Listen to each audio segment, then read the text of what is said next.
mga bago, asin darakulang bareta kan aldaw. Mga baretang balansyado, daing kikilingan, asin makatotohanan. DCGB, Bareta alas 7.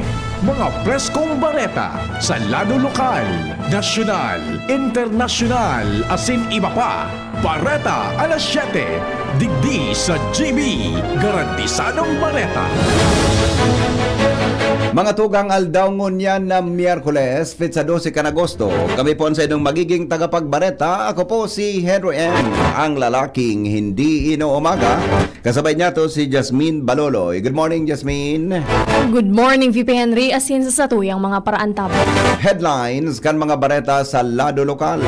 Legazpi City Mayor Hisham Ismail nangapudan sa mga Legaspenyo na mantiniron na malinig ang palibot asin takupan ang mga sarayan in tubig. Katakod kan pagitaas kan kaso ng dengue sa syudad. Mensahe ni Obispo Joel Bailon na nakapalaman sa pastoral letter na binasa sa mga misa dakulang bagay sa kampanya kan DOH sa pagpakusog kan mental health. Punong barangay kan Bunga Bakakay Albay, sinuspendir kan sanggunang bayan kan Bakakay dahil sa gross neglect of duty as in grave misconduct. Legazpi City Youth Development Office nangapudan sa mga hobenes sa syudad ni Legazpi na makisumaro asin magpartisipar sa Ibalong Youth Award 2026 sa maabot na Agosto 17. Sa lado nasyonal, Department of Justice nagsangatin sa korte nin kasong grave threats kontra kay Vice Presidente Sara Duterte. Surveillance Ops kan OVP daing malinaw na resulta sigun sa COA. Marcos Administration tinakrasan ang confidential fund as in intelligence funds sa 2027 National Expenditure Program. Gobyerno mautang nin 1.7 trilyon pesos para ipnuan ang kakulangan sa 2027 budget. Sa ibang nasyon, Colombia ay pinairaram sa state of emergency matapos tamaan in magnitude na 7.4 na linog as in guminadan nin sobra sa 200 katabo. Baretang Sports Albay Asadong piglalaoman na jam-pack na naman dyan na hapon sa Gudbangi dahil sa Blockbuster Games na nakalinyada para sa opening day kan quarterfinals kan Men's Basketball Open category kan Albay Intertown Governors Cup 2026. Detalyes mga tugang kan mga bareta sa lado lokal kasunod kang narehistrong 157 suspected, probable as in kumpirmadong kaso ng dengue sa Legazpi City nangapudan sa Legazpi City Mayor Hisham Ismail sa mga residentes na mantiniron na malinig ang sa indang kapalibutan as in sigurohon na may takop ang mga sarayan ng tubig tanganing maibitaran ang pagdakol kang namok na nagdadara ng dengue. Sigon kay Ismail, dapat na naiasa sa mga barangay health workers, barangay officials in lokal na gobyerno ang paglinig kan kapalibutan kundi dapat na magkooperar ang kada residente. Dagdag pa niya na parte kan social responsibility ang kada saro na magmantiner kan kalinigan sa palibot lalo na naggalangkaw ang kaso kan dengue sa syudad. Kaganda ng tabi na kung maimbak man po itubig, hali sa uran o hali po sa gripo, please see to it na igwapong taklog. Sabi ko nga, di parte po ni kang social responsibility ta na magriparo man. Dapat tayo mapiktaran sa yung mga katahit. Kasi aram ta na ang dengue is a very delicate na ilang tabi, lalong-lalo na kung it is left untreated o kung tayo pang po tigriparo pinabayan tabi. Mayor Hisham Ismail sa entrevista kang DCGB News. Ang baretang ini hatod sa Indokan. Optin Lutein Capsule. Alagaan ang paningin sa tulong ng Optin. Kitang-kita ang kalusugan ng mata. Dakulang bagay ang naging mensahe ni Bishop Joel Bailon kan Diocese of Legazpi sa iyang ipinaluwas na pastoral letter na binasa sa mga misa na nakasentro sa mental health, pag-ataman asin pag-asa.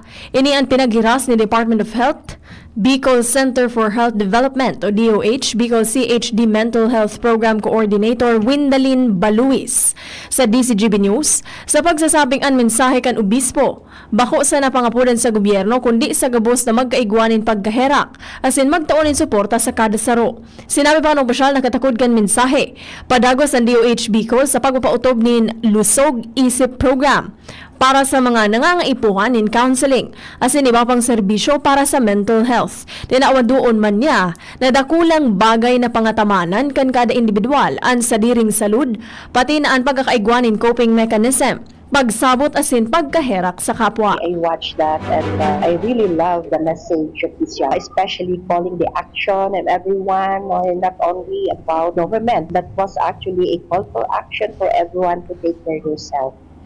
Ang tingog ni DOH Bicol CHD Mental Health Program Coordinator Windalin Baluis. Ang baretang ini hatod sa Ilocay, Mega One. Ang Mega One ay may 21 sangkap para matulungan ka sa iba't ibang karamdaman tulad ng diabetes, high blood, stroke, arthritis, kidney failure, cancer, viruses, at iba pa. Tumawag kay Doc Joey Bitito sa 0998-975-8121 or 0917-853-8933. Padagos ko niya ng paghinguha kan Department of Trade and Industry sa Bicol na matawanan nin magkaligong kaaraman asin informasyon ang mga saradit na negosyante sa pagrambong kan sa idang mga negosyo.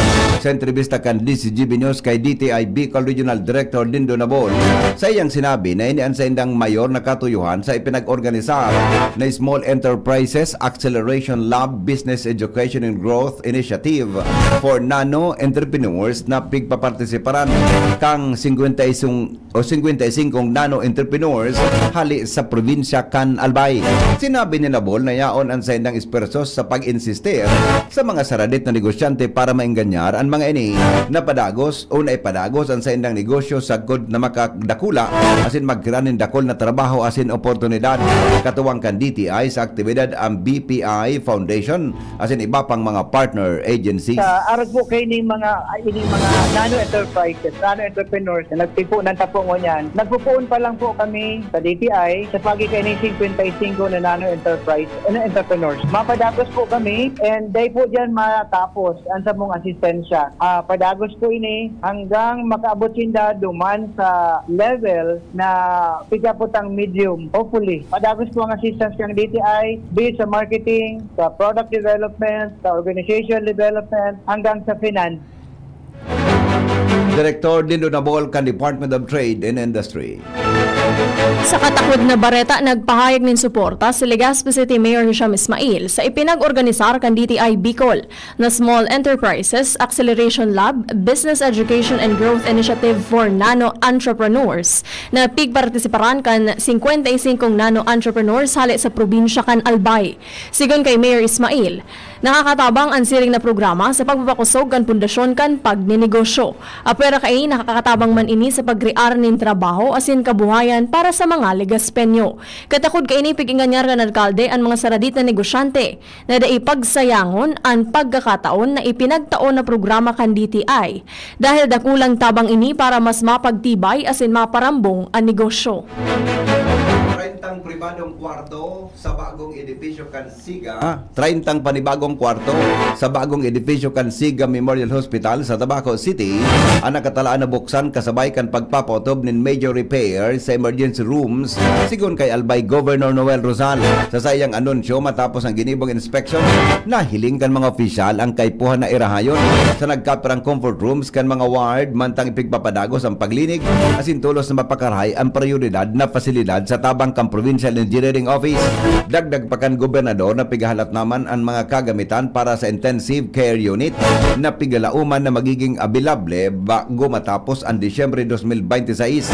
May bago man na scheme para sa laboratory suppliers kan mga ospital ang gobyerno provincial tanganing masiguro ang sufisyente asin kompletong reagents asin maibitaran ang kakulangan kay ni. Idinoon man ni Rosal na kaibahan sa iyang tutukan ang availability kan mga bulong asin iba pang panginot na pangangaipuhan kan mga ospital na nasa lindong kan pamamahala kan gobyerno provincial kan Albay. Tiginganyar kan Legazpi City Youth Development Office ang mga hobenes sa syudad na makisumaro sa Ibalong Youth Awards 2026 na gigibuon sa Agosto 17. Sa entrevista kan DCGB News, sinabi ni Legazpi City Youth Development Office Head Roxanne Baldosa na katuyuhan kan programa na midbidon ang mga sangguniang kabataan o SK officials asin youth organizations sa syudad na nagpapahiling nin talento asin naging marahay ang performance sa mga aktibidad sa komunidad.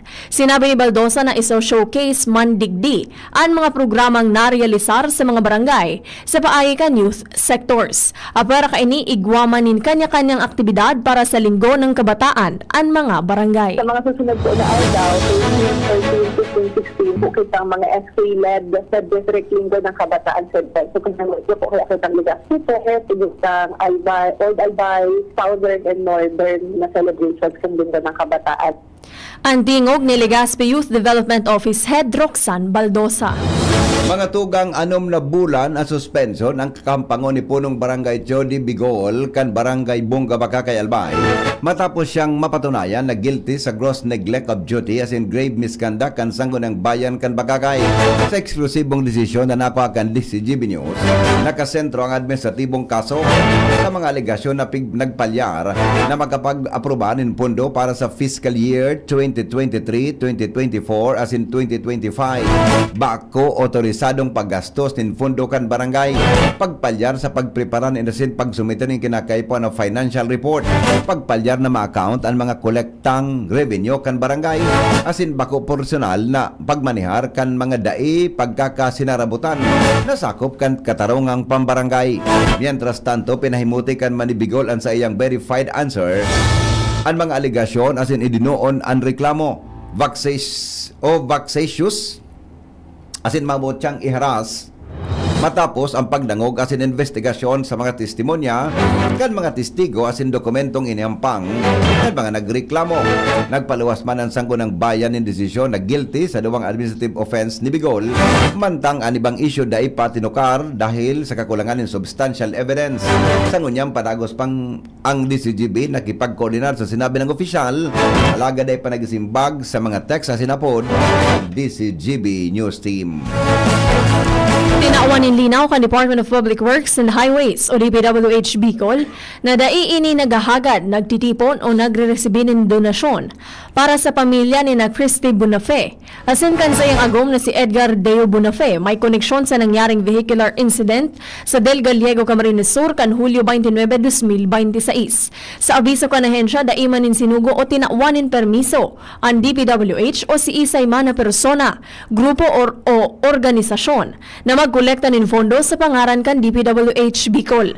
Dahilan kay ni tinaawanin doon kan ahensya na baka otorisado an anuman na solicitation na nagagamit kan pangaran kan ahensya. Magigirumdunan na imbuelto sa road crash ang mga persona dahilan kan kakulangan in road safety signs sa pagigibong tinampo sa lugar na nagresulta sa pagkakairido ng tulong persona, kaibahan ang mag-agom. Inabisuhan man kan DPWH Bicol ang publiko na maging maingat asin siguruho na beripikado ang anuman na donation request na nagsasabing konektado o autorisado kan ahensya. Oras Pilipinas. 14 minutos makalihi sa alas 7.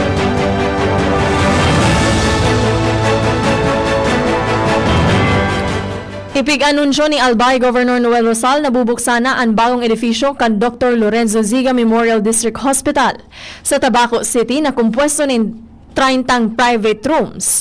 Mantang for implementation naman ang major repair kan ER tanganing mas pahiwason asin gibuhon na fully air-conditioned na. Sa opisyal na bahayag ni Governor Rosal, sa iyang Facebook account, nagsasabi na may mga CR na sa mga wards. Alagad may mga dapat talagang ayuson mantang pigahalat pa ang mga ekipahes. Para sa ICU, sagod sa Desyembre ngunya na taon. Sinabi ni Rosal na may bago na naman na scheme sa laboratory para sa gabos na ospital kan LGU Albay para dain ang problema sa reagents. Asin sa ngunyan forbidding na. Katakod ka ini siniguro kan gobernador na tututukan niya. Ini lalo na ang availability kan mga bulong. Yan po detalyes kan mga bareta, mga tugang sa lado lokal, lado nasyonal, masunod. Makalipas lang kan mga patalastas. Sini po ang DCGB, Bareta alas 7. DZGB Bareta alas 7. At ngayon, ang pinakabago, ang pinaka-epektibong food supplement na mabusising ginawa sa Amerika at matapos ang 3 taon, aprobado na ng FDA. Mega One, ang evolusyonaryong produkto na nagtataglay ng 21 natural na mga komposisyon na nakatutulong upang palakasin ang immune system at ang ating kalusugan. Para sa karagdagang impormasyon, Maaaring pumunta kay Doc Joey Bitito sa Barangay 18, Cabangan West, Legazpi City, kaharap lang ng Bangko Sentral ng Pilipinas. O tumawag sa 0998-975-8121 or 0917-853-8933 para sa free consultation sa natural medicine. bisitahin din ang aming Facebook pages, Mega One Superfood at NHC Bayanihan Official. Mega One, evolusyon para sa kalusugan. Maugmang ipinipresentar kan lokal na gobyerno kan ginubatan sa pamamayo ni Mayor Gemma Ann Onhoco asin kan sangguniang bayan ang Longganisa Festival 2026. Kapangang bulan na panunin maugma asin kapakipakinabag ng mga aktibidad na mapon Agosto 1 sundo Agosto 15 ngunya na taon. Day 1, Agosto 1, Holy Mass, Agri Fair Opening asin opening kan Beer Plaza Pagkabanggi. Agosto 2, Zumba Competition. Agosto 3, Tree Growing, PWD Day. Agosto 4, Youth Service Day. Agosto 5, Peso Job Fair sa Ofracio Pavilion. Agosto 6, Bloodletting. Agosto 7, Ginubatan Got Talent. Agosto 8, Ginubatan Bodybuilding and Physique Showdown. Agosto 9, Ginubatan Half Marathon asin pauragan sa Ginubatan Kickboxing. Agosto 10, Ligtas Tigdas Program asin ang pinakaabangan, kulinarya asin longganisa Budol Fight. Agosto 11, Street Dance Competition. Agosto 12, LGU Program asin Services Orientation for Barangay Officials. Susundan kan Youth Day. Agosto 13, Civic Parade and Seniors Citizens Night. Agosto 14, Airsoft sa Oval asin Procession sa Banggi. Agosto 15, Agri Fair Closing. Holy Mass in honor sa patron saint of Our Lady of Assumption. Tara na, pasyar na sa Ginubatan. Agosto 1 hanggang Agosto 15, Longganisa Festival 2026.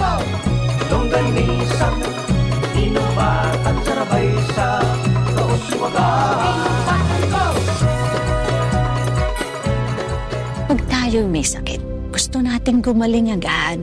Pero di ba mas maiging gustuhin malayo sa sakit? Ang yakap ng PhilHealth, programa ng gobyerno na nagbibigay ng libreng pagpapakonsulta, pati mga lab test. Kaya payakap sa yakap ng PhilHealth. Yakap ng PhilHealth nang tayo'y malayo sa sakit. Good news mga kapitbahay! Kayang-kaya mo na bumili ng iyong dream appliances. Mula sa modernong kitchen appliances, efficient washing machines, energy-saving air conditioners, at ang pangarap mong smart and Android Google TVs. Lahat ng yan ay nasa RRS Marketing. Ining high-tech, branded at latest na muyang appliances. Naku aming hulugan sa RRS Marketing. Ang swak sa budget na bagong refrigerator namin, nakuha ko rin sa RRS Marketing. At di lang yan, sa mga warranties, wow! Sulit na sulit! Pwede sa inyong school, sa bahay, sa opisina at sa inyong negosyo. Kaya ano pang hinihintay nyo? Punta na sa RRS Marketing region-wide. Durable, sulit, di kalidad, at abot kayang appliances. Sain ka pa! Siyempre, sa RRS Marketing na! Basta appliances, sa RRS, yes na yes! Ready to experience exciting rewards and luxury gaming. With New Star Online, get a chance to win through multiple daily leaderboards. From bingo big wins and daily bets to daily claim and welcome rewards. Plus a variety of rewarding promotions available every day. Download the New Star Online app now and elevate your gaming experience with more daily rewards. For EGLD reference number MKTG-2026-0940, 0941, 0943, 0946, 0947, 0949, and MKTG 2026-1210. Gambling is for persons 21 years old and above only. Gambling can be addictive. Know when to stop. Email responsiblegaming@pagcor.ph.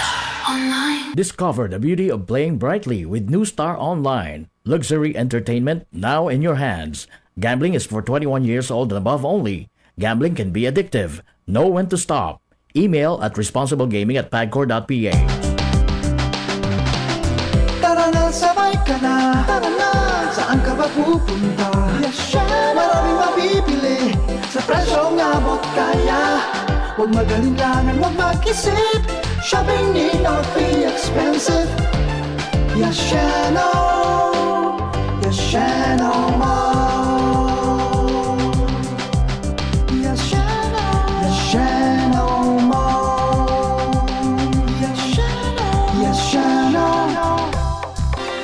inihahatod sa inyo kan Department of Environment and Natural Resources, Regional Office No. 5, ang programa Kapalibutan Ta at Tamanon Ta. Kapalibutan Ta at Tamanon Ta. Programang magtataunin informasyon asin kaaraman, manangod sa satuyang kapalibutan, asin sa mandato kan Department of Environment and Natural Resources. Sa tunghinanyugon, kada Huwebes alas 11 sagkod alas 12 nin pagkaudto, Kapalibutan Ta at Tamanon Ta. Hatod sa inyo kang DENR Regional Office 5 asin kan istasyon na ini.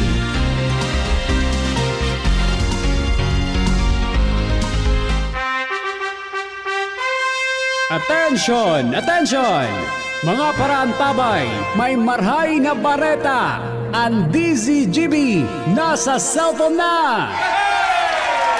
Yes po! Madadangog na ang DZGB sa saindong mga cellphone. Sa katuyuhan na mas lalo kamong mapagserbihan asin dagdag na konbenyensya sa saindong gabos, ang DZGB. Pwede nang ma-access sa paagi kan sa indong cellphone. I-download lang sa saindong mga Android phone ang DZGB app sa paagi kang Google Play Store, asin Apple App Store, asin hanapo ng DZGB Live. I-install sa saindong gadget, asin malinig nindong madadangog ang DZGB. Libre po ini. DZGB. Number 1 na, may Facebook Live pa. Ngunyan, may DZGB Live app na. O, ano pang pigahalat nindong mga paraan tabay?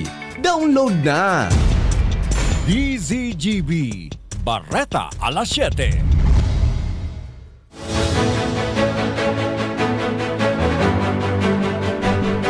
Oras Pilipinas, alas 7:22 nin pagkaaga.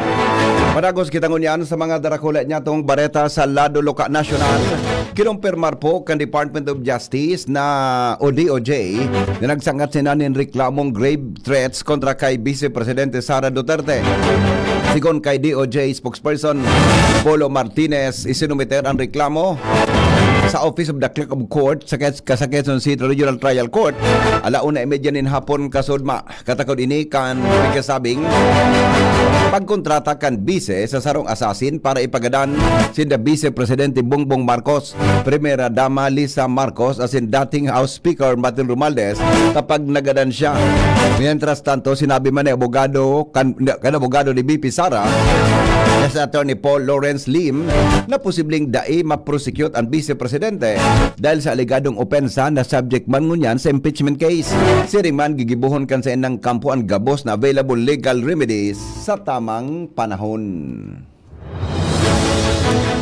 Binawasan kan Administrasyong Marcos ang 8.8% ang pundong pigtagama para sa confidential as in intelligence purposes sa raram kan 2027 National Expenditure Program NEP turnover kan 2027 kaya sa turnover kan 2027 NEP program kasawapo. Sinabi kan Department of Budget and Management o DBM Acting Secretary Kim Robert De Leon na kabilogan na 10.773 billion ang pinirekomendar na confidential fund as in intelligence fund o CIF para sa masunod na taon. Kay bahandigdi ang 4.368 billion na confidential funds as in 6.407 billion na intelligence funds. Sigon kay De Leon, napigasabing nasa 10.773 billion na pinagsarong confidential funds as intelligence fund, mas hababa kumpara sa 2026 na level para sa confidential fund na 11.818 billion pesos o mas hababa nin 8.85 dagdag pa kan DBM official. Sinabi ni De Leon na itinagama sa naang CIF sa mga ahensyang may confidential as in intelligence functions. Direban ni Don De Leon na ang paggamit ng CIF sakop kan existidong patakaran as in regulasyon. Sa giraray niyang ipinagirumdom ang paggamit ng confidential funds na mantinidong subject sa existing budgeting, utilization, liquidation as in auditing rules para masiguro ang paninimbagan o accountability as in pundo na nagamit sana para sa intended purposes. Dahil na ipahiling kan Office of the Vice President o OVP ang konkretong ebidensya na may malinaw na resulta ang surveillance operations kini bago ang aktibidad arog kan Christmas parties as in pre-tree planting.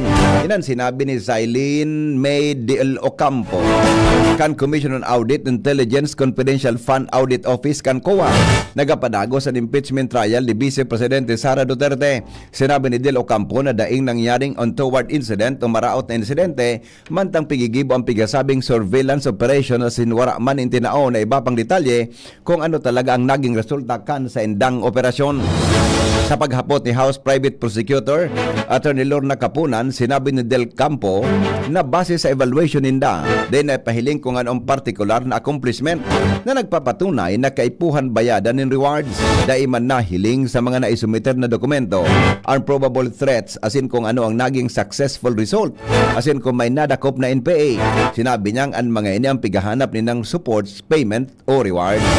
Dahil kulang ang dokumentong pigsusuporta as in nagpapatunay na paggamit kang confidential funds, sinabi ni Del Ocampo na kinakaipuhan niyang magpaluwas ni notice of disallowance laban sa OVP.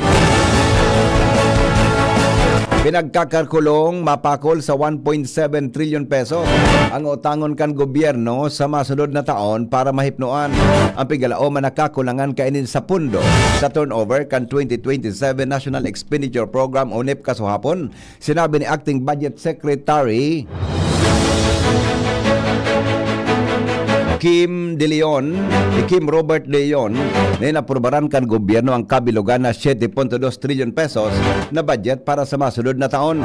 Sinabi niyang estimated revenue kang nasyon nakapeg sa 5.2 trillion na inaprobaran kan Department of Budget Coordination Committee o DBCC. Kaya ang resultang budget deficit nasa 1.7 trillion pesos na susustineran sa pagiging pag-utang. Sigon kay De Leon, maabot sa 25% kan totalmenting program disbursement kan gobyerno. Ano utangon? Sinabi ni De Leon na dakulang parte kan utangon kan gobyerno sa mga bangko sa nasyon.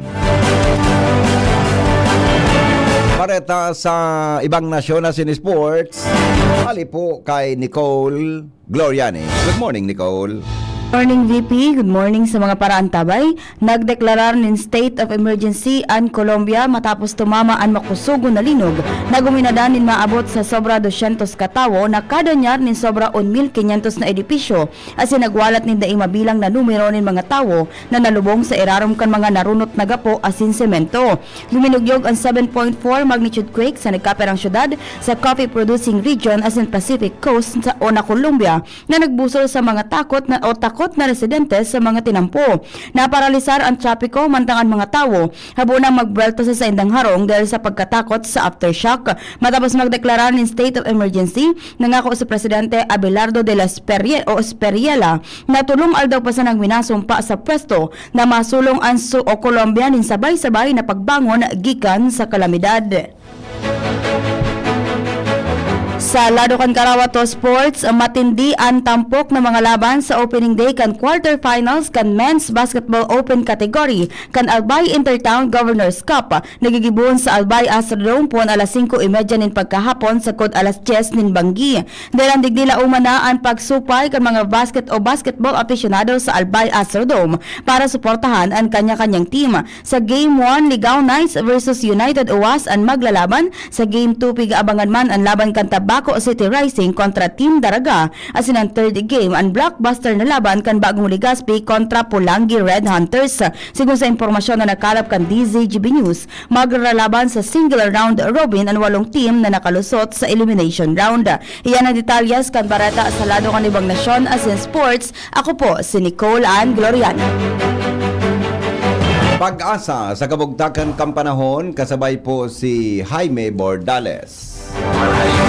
Sa mga paantabay para sa satuyang weather forecast. Ngunyan na aldaw na Merkules Petsa 2 ikan bulan na Agosto. Sa ngunyan palagos manggiraray na nakaka-apektar sa satuyang nasyon ining habagat. Pero kumpara duman sa mga nakaaging aldaw maluyan ang epekto kay ni. So actualmente digdi sa Kabikulan lauman niya to ang generalmente na magayon na panahon na para na lang duman sa birigla ang pag-ulan na kung minsan may kaibang pagkikilatasin pagdaguldol daramang giralayan kan habagat. So ngunyan BP wala man kitang na monitor na LPA o bagyo sa laogan sa tuyang area of responsibility pero duman sa luwas igwa kita nga na monitor na sarong bagyo na ini nasa tropical depression category. Ang distansya nasa 1,990 kilometers sirangan kang extreme northern Luzon. So paparayo man ini sa tuyang area of responsibility as in wala man piglalao man na magiging epekto sa ano man napartikan sa tuyang nasyon. So digdi man giranay sa Kabikulan moderatong paroshalit sa timog sirangan ang lauman niya to as in ang mga kadagatan na sakop kang Bicol region magiging moderato sagkod sa kung minsan maalon lalong-lalo na digdi sa western section kan Bicol region kaya ingat po lalong-lalo na sa nagagaramit kisaradit na bangka. And sa tuyang estimated wave height dyan nasa 1.2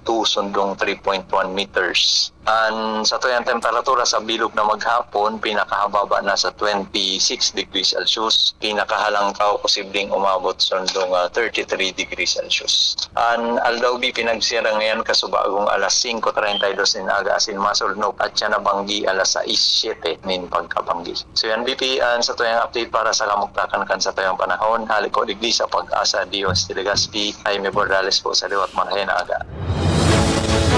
Mga tugang, yan po ang kabilugan kan mga bareta sa GB o kaya sa DCGB, Bareta Alas 7. Sa pangaran po ka nagsurat kan Bareta, News Director Mardy La Cruz. Jerry Valera, Nicole Ann Glorian, asin siring man, mga tugang, sa tuyang nakaiba sa pagbabareta ng na pag-aasa. Jasmine Baloloy, asin si Nicole Ann Glorian. Ini po ang DCGB, Bareta Alas 7. Hanapot, susunod na. Yan ang DC